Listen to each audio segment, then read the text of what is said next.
Projekti i rehabilitimit të rrugës Tranzit në Xhako po vazhdon të shkaktojë vështirësi të shumta në qarkullimin e automjeteve. Punimet e hapura dhe gropat e lëna në pjesë të ndryshme të segmentit rrugor po vështirësojnë lëvizjen e ngasësve, duke krijuar kolona dhe vonesa të gjata, sidomos gjatë orëve të caktuara, kur rritet dukshëm frekuentimi i automjeteve. Situata bëhet edhe më problematike gjatë natës, kur mungesa ndriçimit publik dhe sinjalistikës rrugore e bën qarkullimin të rrezikshëm. Në shumë zona nuk ka shenja paralajmëruese që tregojnë vendodhjen e gropave apo devijimet e rrugës, duke shtuar rrezikun për aksidente.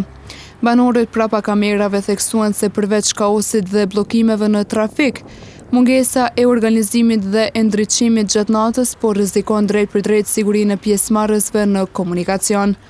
Sipas tyre, drejtimi i automjeteve në këto kushte është bërë i vështirë dhe i pasigurt, pasi shoferët shpesh përballen papritur me gropa të pashënuara, duke u detyruar të frenojnë ose devijojnë në momentet e fundit.